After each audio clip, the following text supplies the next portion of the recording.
IFS மோசடி மூலமாக Vellore international financial service மோசடியில ஏமாந்த மக்களுக்கு ஒரு மிகப்பெரிய ஒரு பாசிட்டிவான ஒரு பிரேக் த்ரூ. இது எந்த செய்திகள்லையும் பெருசா வரல, நீங்க எங்க தேடினாலும் கிடைக்காது. பட் ஆனா நேத்து கோர்ட்ல, அதாவது 28ஆம் தேதி 10வது மாசம் 2025ஆம் ஆண்டு நடந்த இந்த கோர்ட்ல நடந்த இந்த வழக்குடைய விசாரணையில ஒரு முக்கியமான திருப்பம் என்ன அப்படின்னா, A9 mister Veda Narayanan, one of the director, இந்த லட்சுமி நாராயணன் பிரதர்ஸ் இருக்காங்களா, அதுல மூத்த பிரதர், அவர் சரண்டர் ஆயிருக்காரு. அவர் சரண்டர் அடுத்து அவரை கோர்ட்ல ப்ரொடியூஸ் பண்ணியிருக்காங்க. இவர் ஆக்சுவலா 4 நாளுக்கு முன்னாடியே சரண்டர் ஆனதா சொல்லப்படுது. அண்ட் தென் இந்த வழக்கை விசாரிக்கக்கூடிய EOW சில விசாரணை கேள்விகள் எல்லாம் கேட்டுட்டு அதுக்கப்புறம் அவரை ED-ல ஒப்படைச்சிருக்காங்க. இன்னைக்கு, அதாவது நேத்து காலையில இந்த வழக்கு இயரிங்க்கு வரும்பொழுது காலையில 11 மணி 25 நிமிஷத்துக்கு அவரை ப்ரொசீட் பண்ணியிருக்காங்கன்றத ஜட்மெண்ட்ல அவங்க மென்ஷன் பண்ணி வந்திருக்கு. நேத்து அந்த ஒரு கோர்ட்டுடைய ப்ரொசீடிங்ஸ் இருக்கு இல்லையா, அதுல எண்டு நம்ம ரிப்போர்ட்ல அது வந்திருக்கு. அதுதான் நம்ம டிஸ்பிளேல பார்த்துட்டு இருக்கோம். முக்கியமா இந்த வேத நாராயணன் அப்படின்றவர், லட்சுமி நாராயணன் பிரதர்ஸ், ஐஎஃப்எஸ் ரிலேட்டடான இஷ்யூஸை நம்ம சேனல்ல தொடர்ந்து ஆரம்பத்துல இருந்து பார்த்துக்கிட்டு இருந்தவங்களுக்கு அதோட தொடர்ச்சி புரியும். புரியாதவங்களுக்கு நான் கொஞ்சம் தெளிவா சொல்ல விரும்புறேன். ஷேர் மார்க்கெட்ல இன்வெஸ்ட் பண்றேன், நீங்க 1 லட்ச ரூபாய் கொடுத்தீங்கன்னா உங்களுக்கு 6000 ரூபாய், 8000 ரூபாய், 10,000 ரூபாயில இருந்து 15,000, 20,000 வரைக்கும் 1 லட்ச ரூபாய்க்கு உங்களுக்கு மாசம் வட்டி தரேன்னு சொல்லி ஷேர் மார்க்கெட்ல இன்வெஸ்ட் பண்றேன்னு சொல்லி உங்க பேர்ல 2 ரூபாய்க்கு நான் உங்ககிட்ட இன்ட்ரெஸ்ட் வாங்குற மாதிரி ஒரு பாண்டு போட்டு தரேன், இல்லைன்னா நீங்க எங்க கம்பெனில பார்ட்னர் மாதிரி உங்களுக்கு ஒரு சர்டிபிகேட் போட்டு தரேன், ஒரு செக் போட்டு தரேன், இல்லைன்னா ஏதோ ஒரு ப்ரூஃப் தரேன்னு சொல்லிட்டு ஆன்லைன் மூலமாவே டிரான்சாக்ஷனா பல லட்சங்கள், பல கோடிகளை வாங்கி பல்லாயிரம் கோடி, ஏன்னா எவ்வளவு 1000 கோடி அப்படின்றத உண்மையிலேயே பாதிக்கப்பட்ட எல்லோரும் வழக்கு கொடுத்திருந்தா தெரிஞ்சிருக்கும், இல்லைன்னா ஏமாத்திட்டு போனவங்க உண்மையை வெளியே சொல்லியிருந்தா தெரிஞ்சிருக்கும். விகடனை பொறுத்த வரைக்கும் கிட்டத்தட்ட 80,000 கோடி இதுல மாட்டி இருக்கு அப்படின்னு சொல்லி ஒரு ஆர்டிகல் நான் பார்த்த ஞாபகம். அதுலயே 40,000 கோடி, 60,000 கோடின்னு வேற நம்பர்கள் வேற சேனல்கள்ல யூகமா தான் வந்திருக்கு. இவ்வளவு பெரிய ஸ்கேம நம்ம கண்டும் காணாம இங்க இருக்கக்கூடிய ஒரு அரசு நம்ம பாக்குறோம். அதை நம்ம அப்புறம் வருவோம். இந்த கேஸ்ல பாத்தீங்கன்னா 2022 நினைக்கிறேன், சரியா? ஆமா, 2022 ஜூன் மாசத்துல இருந்து இந்த பிரச்சனை ஆரம்பிக்குது. அந்த மாசத்துல இருந்தே இவங்க தலைமறைவாகிறாங்க. நான் பெயிலபிள் வாரண்ட் இவங்க மேல இஷ்யூ பண்ணப்படுது. ரெட் கார்னர் நோட்டீஸ் இவங்க மேல இஷ்யூ பண்ணப்படுது. இவங்க பாஸ்போர்ட் யூஸ் பண்ணி எந்த நாட்டு ஏர்போர்ட்ல இவங்க சிக்கினாலும் இந்தியாவோட ஒப்படைக்கணும் அப்படின்ற ஒரு கட்டாயத்துக்கு தள்ளப்பட்டாங்க.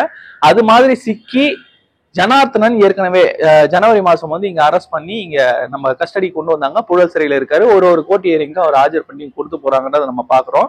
அந்த முக்கியமான அதுல லீடர்ஸ்ல ஒருத்தரா இருக்கக்கூடிய வேத நாராயணன் இப்போ தானா முன் சரண்டர் ஆயிருக்காரு. முக்கியமா இந்த விஷயத்துல நம்ம இந்த பிரதர்ஸ்குள்ள இருந்த பிரச்சனைகளே நம்ம முக்கியமா பார்க்க வேண்டியிருக்கு.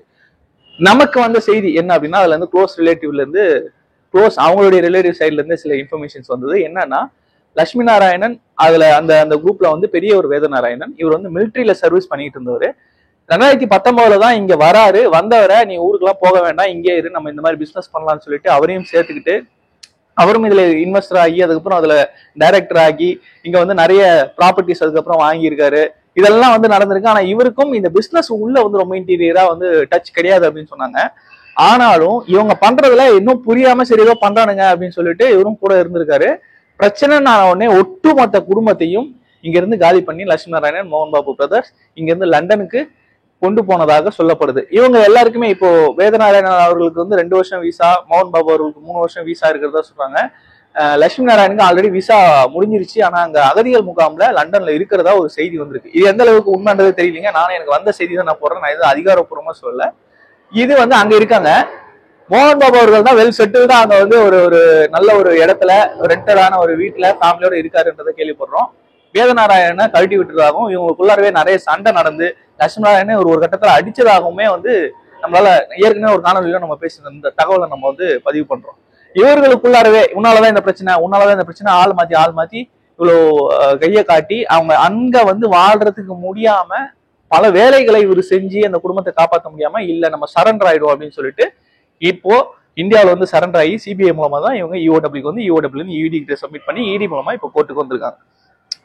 பாசிட்டிவான விஷயம் என்னன்னா, உண்மையிலேயே பிரதர்ஸ்குள்ள இந்த பிரச்சனைகள் இருக்கிறது உண்மை அப்படின்னா கண்டிப்பாக வேதநாராயணனை விசாரிக்கும் போது மோகன் பாபு அவர்களும் லட்சுமி நாராயணன் அவர்களும் எங்க இருக்காருன்றது தெரிஞ்சிடும். அந்த விசாரணை அடிப்படையில அவரை கைது பண்ணுவாங்களா அரசுன்றது தெரியல. ஏன்னா இங்க டிபார்ட்மெண்ட் எல்லாம் இயங்குறதுலாம் அரசு கண்ட்ரோல்ல தான் இருக்கு. என்னதான் அது ஒரு இண்டிபெண்டன்ட் ஏஜென்சி அப்படின்னு சொன்னாலுமே இங்க இருந்து போறதுக்கு ஒரு ஃபண்ட் ஆகுது, செலவாகுது அப்படின்னா எல்லாம் கவர்மெண்ட் சைட்ல அப்ரூவ் ஆனாதான் அவங்களால எடுத்துட்டு போக முடியும். ஃபாரின்லாம் போயிட்டு இன்டர்போலோட சப்போர்ட்லாம் எடுத்து கைது பண்ணக்கூடிய அளவுக்கு நிதி ஒதுக்கணும், அரசாங்கம் அதுக்கான முனைப்பு காட்டணும், அரசாங்கம் அதுக்கான வேலையை செய்யணும், மக்கள் மேல கொஞ்சமா அக்கறையா இருக்கணும். அப்படிப்பட்ட அரசாங்கம் இங்க இருக்குதான்னு தெரியல. அது இங்கேயும் இல்லை, மத்தியிலையும் இல்லை. ஏன்னா யாரோ ஒருத்தர் நினைச்சிருந்தா கூட இந்த கேஸ் வந்து இந்நேரம் முடிச்சு பாதிக்கப்பட்ட குடும்பங்கள் எவ்வளவு குடும்பங்களை காப்பாத்தி, எவ்வளவு குடும்பங்கள் இங்க உயிரை விட்டுட்டு தற்கொலை பண்ணிக்கிட்டு தலைமறைவு வாழ்க்கை வாழ்ந்துகிட்டு குடும்பங்கள் முன்னாடி, சொந்தங்கள் முன்னாடி, நண்பர்கள் முன்னாடி அவமானப்பட்டு கூனி கூறியே இன்னமும் வாழ்ந்துகிட்டு இருக்காங்க. வாழ்றதே கடன் கட்டுறதுக்கு அப்படின்ற மாதிரி வாழ்ந்துகிட்டு இருக்காங்க. பல பூர்வீக சொத்துக்களை வித்து பல பேருக்கு கொடுத்தும் இன்னும் அந்த கடன்களை வந்து தீர்க்க முடியாத அளவுக்கு இக்கட்டான சூழ்நிலையில என்ன நம்பி நிறைய பேர் போட்டு என்னால மாட்டிக்கிட்டாங்களேன்ற ஒரு குற்ற உணர்ச்சியில இவ்வளவு பேர் பாதிக்கப்பட்டு இன்னைக்கு வந்து கஷ்டத்துல இருக்காங்க. இவர்களுக்கெல்லாம் ஏதாவது ஒரு நல்லது பண்ணணும் அப்படின்ற அரசாங்கம் சிறிதளவு நினைச்சிருந்தாலும் இந்த இப்ப நடந்திருக்கக்கூடிய இந்த அப்டேட்டை வச்சாவது அவர்கள் வந்து பிடிக்கக்கூடிய வேலைகளை வந்து ரொம்ப சுலபமா செய்யலாம்.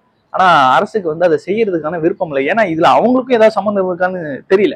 ஏன்னா நிறைய இப்ப இருக்கக்கூடிய ஆளுங்கட்சியில இருக்கக்கூடிய முக்கியமான அமைச்சர்கள், எம்பிக்கள்லாம் அங்க போய் அவங்களோட நின்று போட்டோ எடுத்த போட்டோஸ் எல்லாம் நம்ம பார்த்திருக்கோம். ஸோ அதுல அவங்களுக்கு ஏதாவது பங்கு இருந்து மாட்டிக்குவாங்களோ, இல்ல அவங்க வந்து மாட்டினா ஏதாவது கோத்து விட்டுருவாங்களோ அப்படின்ற ஒரு பயம் இருக்கா என்னன்றதும் புரியல. ஸோ இதுல அரசியல் காரணங்களை தாண்டி மக்களுக்கு பாதிக்கப்பட்டவங்களுக்கு அவங்க பணம் திரும்ப கிடைச்சா பல குடும்பங்கள் உங்க வாழ்த்தும். இந்த அரசுக்கு ஒரு நல்ல விஷயமாவும் நான் சொல்றேன். ஐஎஃப்எஸ் நீங்க வந்து ஆருத்ராவும் என்னாச்சுன்னு தெரியல, இஜாவும் என்னாச்சுன்னு தெரியல. ஐஎஃப்எஸ்ல பல லட்சம் குடும்பங்கள் இதனால பாதிக்கப்பட்டு வெளியே சொல்ல முடியாம இருக்காங்க. அவர்களுக்குலாம் அவங்க பணம் திரும்ப கிடைக்கிறதுக்கு நீங்க ஏதாவது பண்ணீங்கன்னா அட்லீஸ்ட் இந்த ஒரு நல்ல பேரையாவது நீங்க சம்பாதிச்சுக்கலாம். உங்களுக்கு நானே ஒரு டிப்ஸா கொடுக்குறேன். நீங்க வந்து பெண் நிறுவனங்கள்லாம் வச்சு பல கோடிகள் ஏதோ செலவு பண்ணி விஜய் அவர்களை டார்கெட் பண்றதெல்லாம் நம்ம பாக்குறோம். இதுக்கெல்லாம் நீங்க செலவு பண்ண வேண்டியதில்லை. உங்களுக்கு நான் ஃப்ரீ அட்வைஸே கொடுக்குறேன். இந்த நல்லதை பண்ணுங்க, அந்த மக்களை கொஞ்சம் காப்பாத்துங்க, இந்த வழக்கை சீக்கிரம் முடிக்க பாருங்க. அந்த நம்ம சைட்ல இருந்தும் சில அப்டேட்ஸ் வந்து கொடுக்க வேண்டியிருக்கு. நம்ம சைட்ல வந்து அட்வொகேட் மூலமா நிறைய பேர் வந்து வக்காலத்து ஃபைல் பண்ணி அந்த ப்ராசஸ் எல்லாம் முடிச்சாங்க. அந்த ப்ராசஸ் முடிச்சதுல ஒருத்தருக்கு மட்டும் முதல்ல வந்து அந்த ஆர்டர் வாங்குறதுக்கான ஒரு ப்ராசஸ் வந்து போயிட்டு இருந்தது இல்லையா, அது பக்கவா சக்சஸ்ஃபுல்லா முடிஞ்சிருக்கு. இன்னும் ஆர்டர் காப்பி வரல. அது வந்தது அப்படின்னா அடுத்து எல்லாருக்கும் வந்து அந்த பாசிட்டிவான விஷயங்கள் அது நடந்துகிட்டு இருக்கும். ஒன்ஸ் இந்த பேட்சுக்கு வந்து எல்லாமே நடந்து முடிஞ்சிருச்சு அப்படின்னா அடுத்தடுத்து நம்ம மேலும் இதே ப்ராசஸை நம்ம ஃபாலோ பண்ணி பாதிக்கப்பட்டவர்கள் அவங்க பணத்தை மீட்கிறதுக்கான உதவிகளில் இறங்கலாம். ஏதோ என்னால முடிஞ்சது. இந்த ஐஎஃப்எஸ் அப்டேட்டர் தொடர்ந்து போட்டுக்கிட்டு வந்தேன். பட் நான் இப்போ பொலிட்டிக்கலா ரொம்ப உள்ள இறங்கினதுனால அந்த பாலிடிக்ஸ் ரிலேட்டடாவே நிறைய போயிட்டு இருக்கு. ஒர்க், ஃபேமிலி எல்லாத்தையும் பார்த்துக்கிட்டு பண்றதுனால ஐஎஃப்எஸ் அப்டேட் நிறைய கொடுக்க முடியல. இந்த காணொலியை பற்றி உங்களுடைய கருத்துக்களை கமெண்ட்ல சொல்லுங்க. எந்த ஒரு முக்கியமான அப்டேட் வந்தாலும் சரி, எந்த ஒரு நல்ல விஷயம் நடந்தாலும் சரி, அதை உடனுக்குடனா அவங்கள தொடர்பு கொண்டு காணொலி மூலமாக சொல்றேன். நன்றி, வணக்கம். நான் வேலூர் அடிக்கையார்.